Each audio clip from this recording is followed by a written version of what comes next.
Mother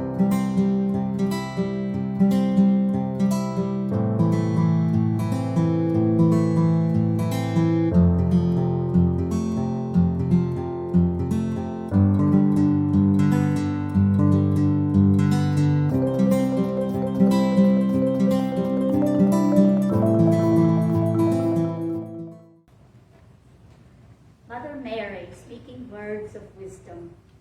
Mary Caroline Page, born in Pagetown, Ohio in 1845. She quickly became known to her father as Myrtle. Later in life, she became known as Myrtle Fillmore. And to us, she is known as the mother of unity, the spirit behind our unity movement. You see, it was Myrtle's prayerfulness.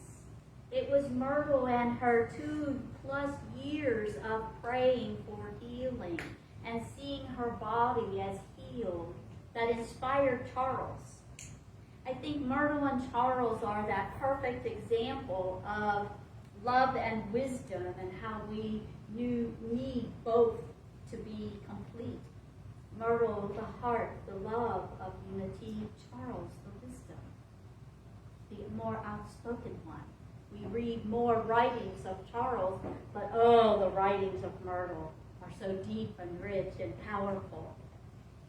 And she is the founder of Silent Unity that has been praying with and for others 24 hours a day, 7 days a week, 365 days a year since 1889. That's 134 years. She began writing letters of prayer, and as the telephone was invented, she began taking calls and receiving prayer requests, and that evolved into the Silent Unity prayer ministry that we know and love. There's a few things that I've learned about Myrtle over the years, and one of them just tickles me. She taught me that it's okay not to cook. You see, Myrtle did not cook for her family. In fact, the house that her son built for her at Unity Village did not have a kitchen. Right across the dirt path was the home of Charles's mother. So every day the family went to the home of Charles's mother to eat their meals. I suppose that Myrtle had other things to do, busy praying with people. So the spiritual lessons that we learn from Myrtle are so powerful. Mother Mary speaking words of wisdom. And remember that her words were spoken and written in the late 1800s to the early 1900s. So we'll begin with truth, and that's truth with a capital T. And she says, in an effort to grasp the truth of being in her time, Myrtle says that truth is that which is true of God and true of God's children. Spiritual truth is that you are beloved of God. And as one of God's children, God is always giving us wisdom, love, power, life, and sustenance. Those are the things that we can always count on. Whether you call that essence and energy God, whether you call it something else, that is supporting our lives with our rich spiritual wisdom, with love, with power. And in the past, we've been led to believe that we are children of our human parents. And yet, yes, biologically we are. But before we are anything, we are spiritual. So it is our spiritual heritage that gives us our spiritual richness. We might learn our habits from our parents. We might learn our work ethic and the ways that we show up from our parents, from our schools, etc., but it is that spiritual birth of us that gives us our death. And because we've failed to wake up and find out that we are really God's children, and what we have inherited from God is a perfect mind. You might say, who, me? Have you noticed my thoughts? Have you seen my actions? Who, me? But we are born endowed with those same qualities, those same attributes, the same gifts that Jesus walked the earth with. We're born with all of those things that Jesus unfolded his God abilities, just as we can. And Myrtle says, God is the source of our life and the substance of our bodies. As soon as I saw this truth, I realized that God who created us and who continues to sustain us is also patterning us after his own perfect divine idea. And whatever God created, God can restore. Whatever God created, God can restore. She goes on to say that as we become aware of this truth and that very essence of the divine intelligence that is in us, that we can live lives of happiness, lives of abundance, in the ways that we describe of abundance as filled with rich relationships, meaningful ways to spend our days, material abundance, that our needs can be met. So today we live that truth in ways that we call the law of attraction, the law of mind action, cause and effect. We've given scientific names to them, but Myrtle kept it very real, very basic. And part of the truth that Myrtle understood was that we are threefold in nature. We are body, soul, and spirit. And the Spirit of God dwells in humankind. That Spirit of God, that Spirit of the divine, is within every person. When we light this candle, when we look at each other and acknowledge that divine presence, that's the Spirit of God in everyone. It's in the breath that we breathe. That is the Spirit of God breathing us into life. It's what gives us intelligence in life. The soul of God that is ever unfolding is that divine idea of our goodness, that high idea of our truth.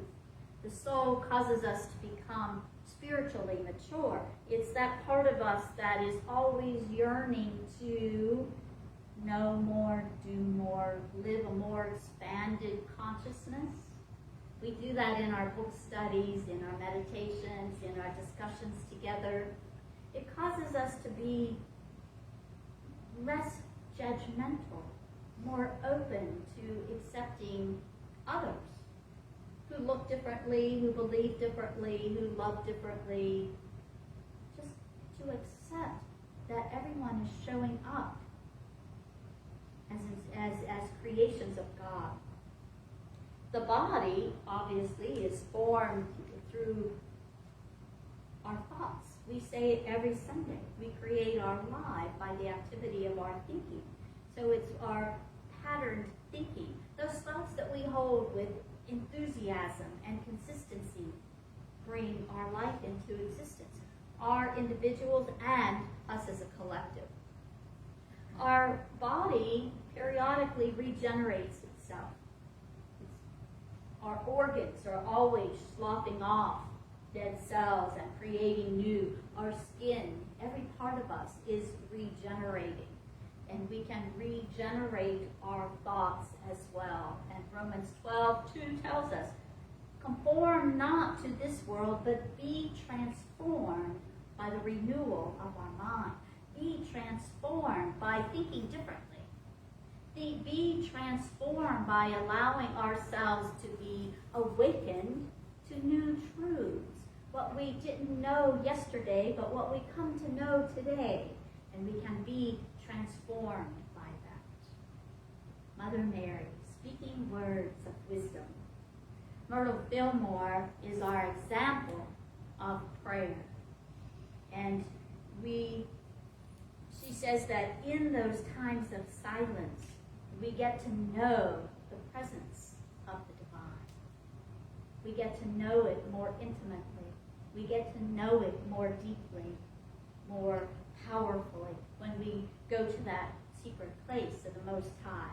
And Matthew 6:6 says, when you pray, go into your room and close the door. So we pray in that time of deep inner silence.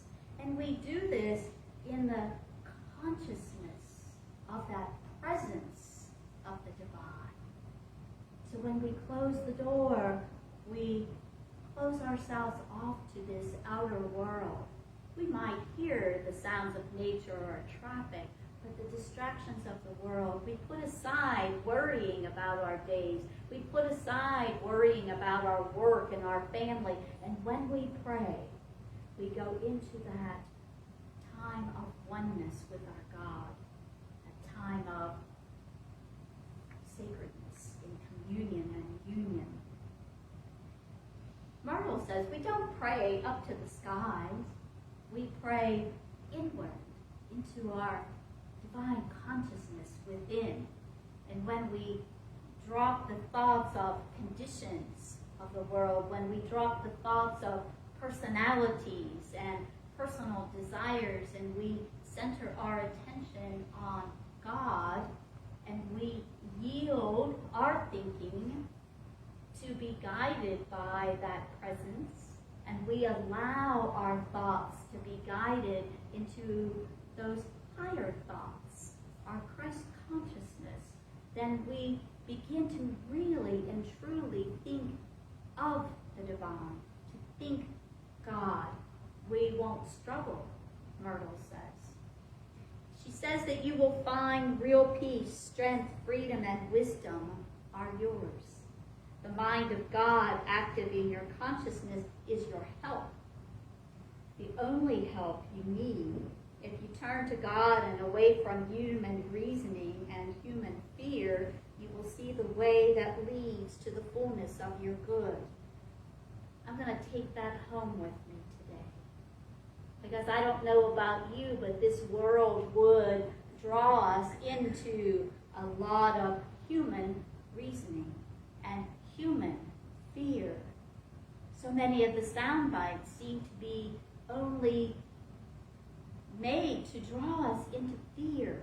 But Myrtle says if you turn toward God and away from human reasoning and human fear, you will see that the way leads to the fullness of your good. Is there anyone here who doesn't want to live the fullness of our good? I think not. That's what we strive for, to live our good. And a really important thing that Myrtle tells us is to lift our thinking.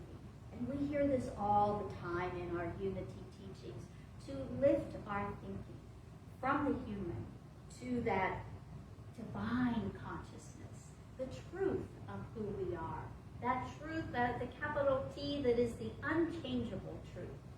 So instead of letting our mind dwell on people and seeing them as personalities, because personalities have their quirks, right? And those personalities know exactly how to push our buttons, our very last button. The personality of people, but we can look and see them as God sees us, in the perfection in which we're created. And when we turn that attention away from that human to the divine, we can see according to that truth standard. We can see with our eyes of goodness. We can see with the eyes of God. In 1890, Myrtle was silent unity. She was the only person praying for people, but that quickly grew. And it was Myrtle who was divinely inspired.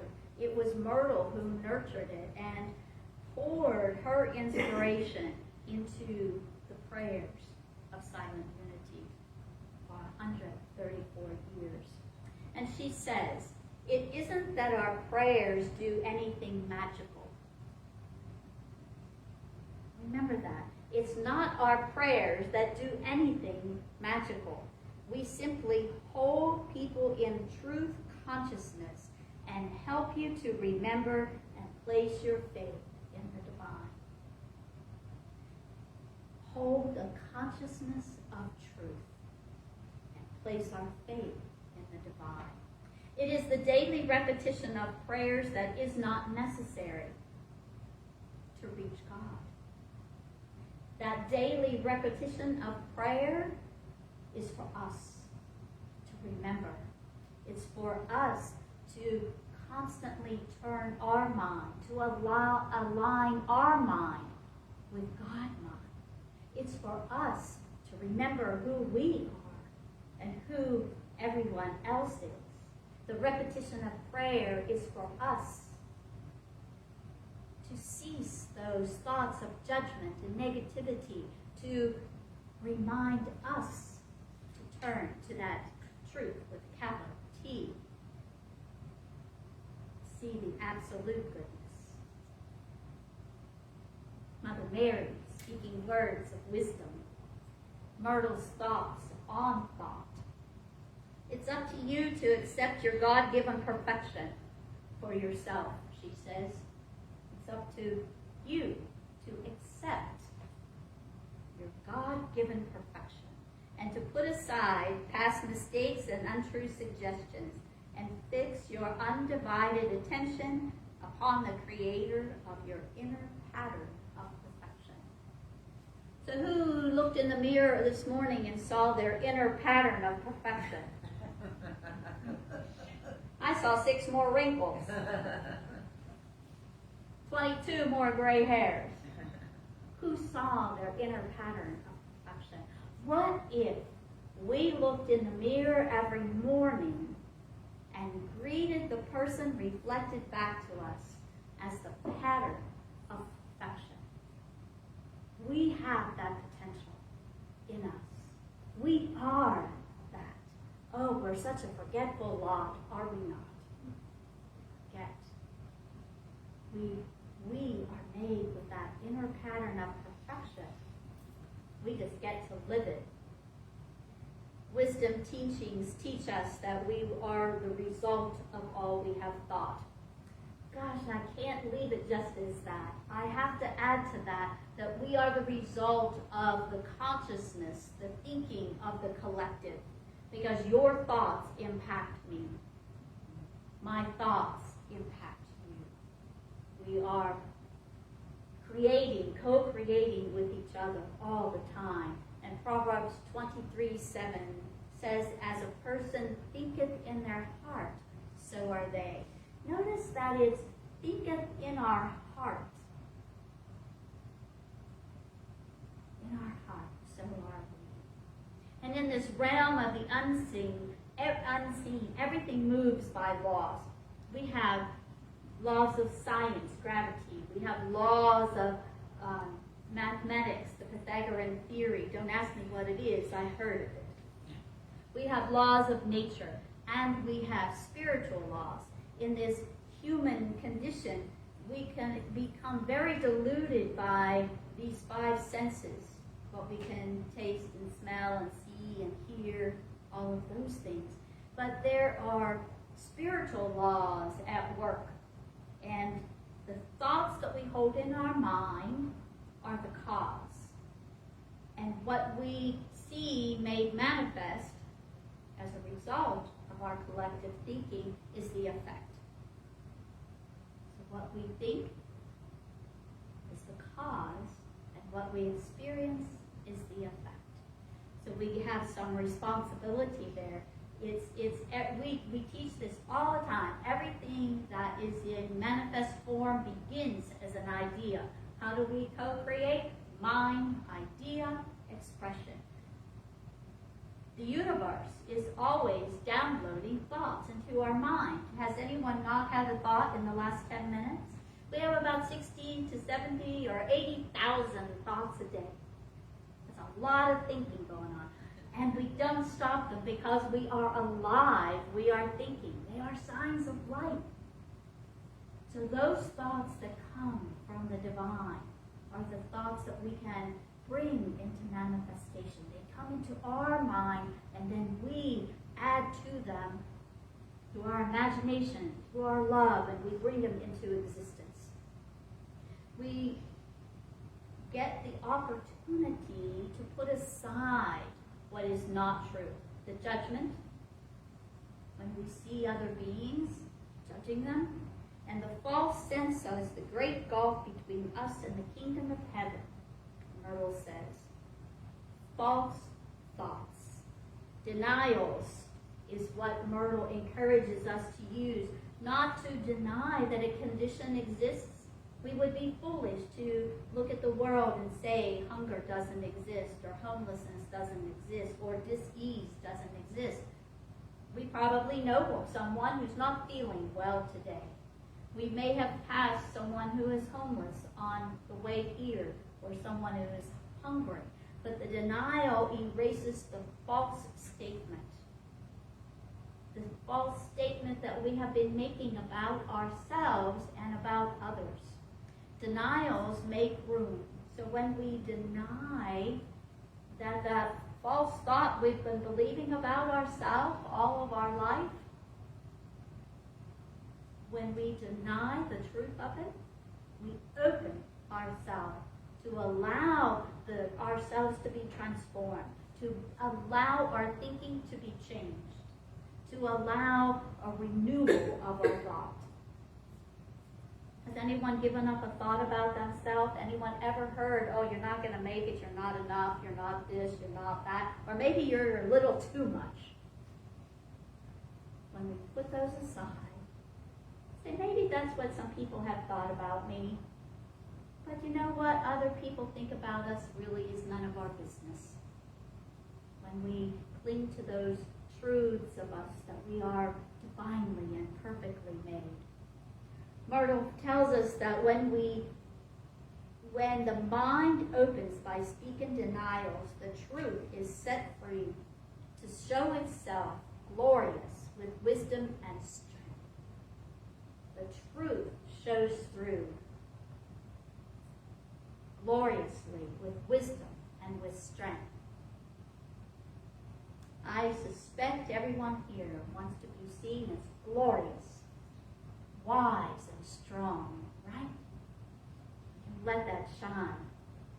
And a denial, we don't just leave the denial and leave that space open, because the universe will fill it. So we choose what we fill it with. We choose it to fill it with an affirmation of truth. We can fill it with something as simple as, I am beloved of God. I am perfect and complete just as I am.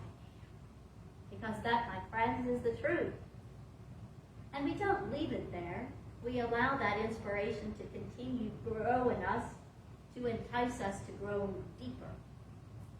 And Myrtle says, if things take on a dark look, cleanse your mind with denials. If a feeling of emptiness comes over you, or a feeling of desolation, pull yourself back into the full stature of divine truth by repeated affirmations. Repeated affirmations. Because everything already exists in divine mind. All the good that is ours to have is already there, just waiting for us to accept it, to use it, and to be it. Mother Mary, speaking words of wisdom.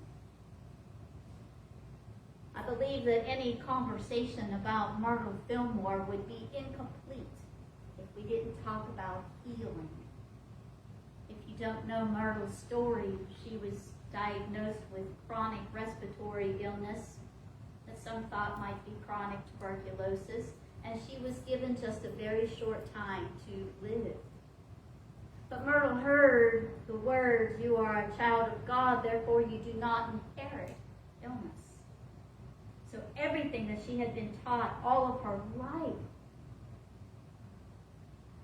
she let go of.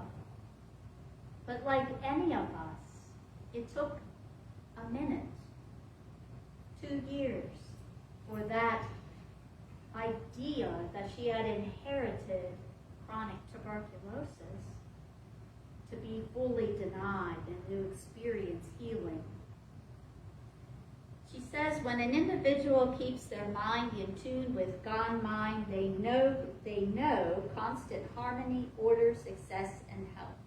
When we forget our human desires and devote ourselves to following our divine inspiration, there can be no limit to the strength we have and the things that we can do when we devote ourselves.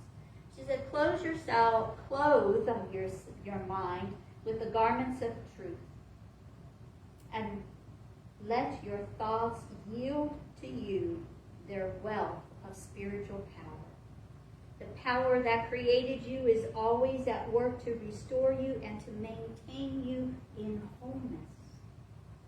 As we come into understanding the Christ principles and learn how to cooperate with our indwelling Christ and healer, we are made whole and well in every part when we learn how to cooperate with our indwelling Christ.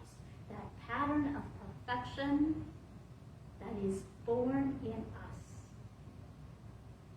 that we still don't see in the mirror when we wake up. We can think of our physical bodies as pure light. And she has some ideas on how we might go into our wholeness, to unite all areas of our life. We can't live compartmentalized. Our spiritual life, our work life, our family life, they're all integrated. So let them be. Allow your divine light to shine in your place of work. When you go to work, don't be afraid to let the love that you're made in to shine. Have immense faith that you can be healed. Do you believe that you can be healed? Do you believe it just a little bit and mostly worry? Turn inward. Turn inward. That time of prayer. Others don't have our solutions. We have our solutions within. And be optimistic. When you find yourself drifting toward negative thinking, turn them around. Have a go-to thought. Something magnificent is just about to happen. What if you said that every time a negative thought started entering your mind? Something magnificent is just about to happen. Shifts that energy and rest every day.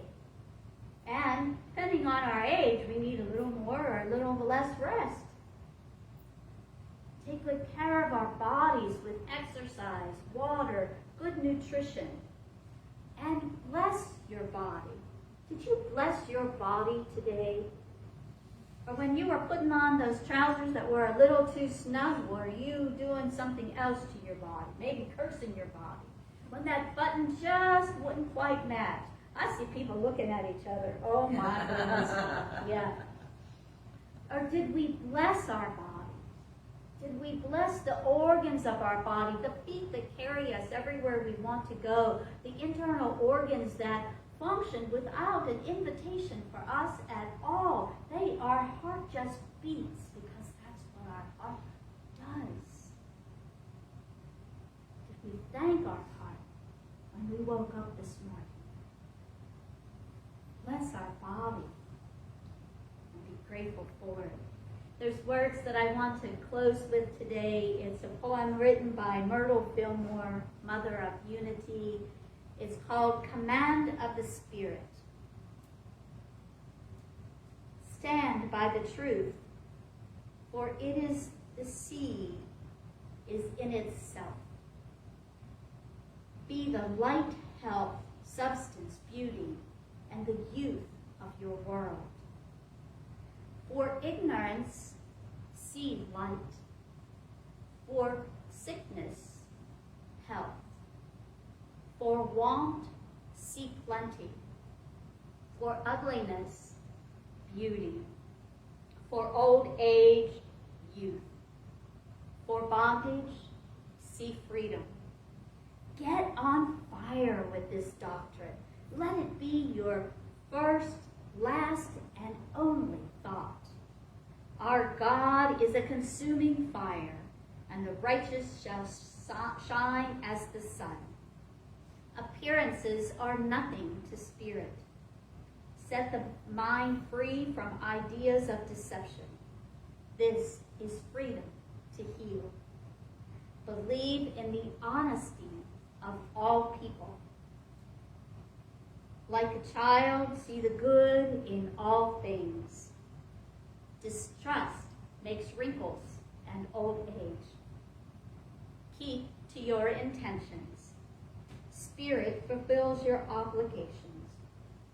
Reiteration of truth trains the mind. Demonstrate the prosperity we have already perceived. God's will is done. We will not beg, for it is so. Persistence in truth brings healing and prosperity. All is truth. So this day we honor that divine feminine of all people, of all creation. We hear the words of Myrtle Fillmore, the mother of unity, to inspire our thoughts, our time of prayer, and our healing. And above all, let all that you do be done with love.